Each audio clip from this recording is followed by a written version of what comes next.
নমস্কাৰ প্ৰিয় বন্ধু বান্ধৱীসকল, পূৰ্ণিমাৰ ভিডিঅ'লৈ আপোনালোক সকলোকে স্বাগতম জনাইছোঁ। আহক আজি আমি যাওঁ বিশ্ব ঐতিহ্য ক্ষেত্ৰ চৰাইদেউ মৈদাম ক্ষেত্ৰলৈ। প্ৰথমে এই ঘৰটোতে এণ্ট্ৰি পাছ এটা বনাই ল'লোঁ। এতিয়া ব'লক ভিতৰলৈ যাওঁ। সোমায়ে এটা সেউজীয়া পৰিৱেশৰ মাজেৰে আমি মৈদাম ক্ষেত্ৰলৈ আগবাঢ়িছোঁ। চৰাইদেউ মৈদামসমূহ আহোম স্বৰ্গদেউ ৬০০ বছৰীয়া ৰাজত্বকালৰ সাক্ষী।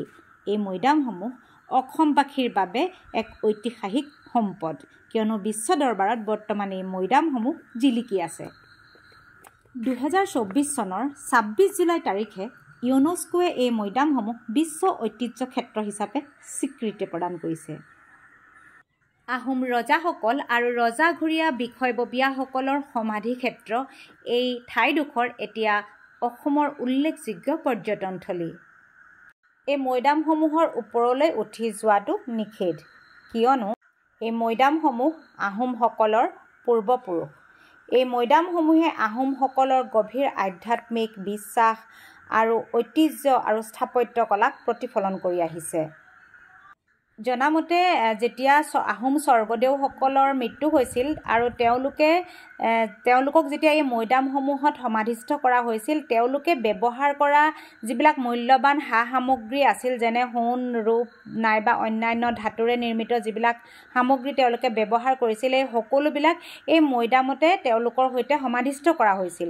কিন্তু যেতিয়া আমাৰ অসমখন মানে আক্ৰমণ কৰিছিল, তেতিয়া বহুত মূল্যৱান সামগ্ৰী তেওঁলোকে লুটপাট কৰি লৈ যায় আৰু পাছলৈ যেতিয়া ব্ৰিটিছে শাসন কৰিছিল, তেতিয়াও কিন্তু এই সামগ্ৰীসমূহ যি অৱশিষ্ট আছিল তেওঁলোকে লুটপাট কৰি লৈ গ'ল বুলি জনা যায়। বৰ্তমান অসমৰ পুৰাতত্ত্ব বিভাগে এই মৈদামসমূহৰ বিভিন্ন ধৰণেৰে পৰীক্ষা নিৰীক্ষা চলাই আছে আৰু এই মৈদামটিৰ ভিতৰতো পৰীক্ষা নিৰীক্ষা চলি থকাৰ বাবে প্ৰৱেশ নিষেধ লিখা আছে। চৰাইদেউ জিলাৰ বিশ্ব ঐতিহ্য ক্ষেত্ৰ চৰাইদেউ মৈদামথলী সঁচাকৈয়ে এক প্ৰাকৃতিক সৌন্দৰ্যৰে ভৰপূৰ এডোখৰ পৰ্যটনথলী। আপোনালোকে যদি ইয়ালৈ আহিম বুলি ভাবিছে, তেনেহ'লে অলপ সময় লৈ আহিব আৰু লগতে এই সংগ্ৰহালয়টোত এবাৰ সোমাই যাব, কিয়নো ইয়াত আহোম ৰজাসকলৰ বিভিন্ন ধৰণৰ সামগ্ৰীসমূহ সংৰক্ষণ কৰি ৰখা হৈছে।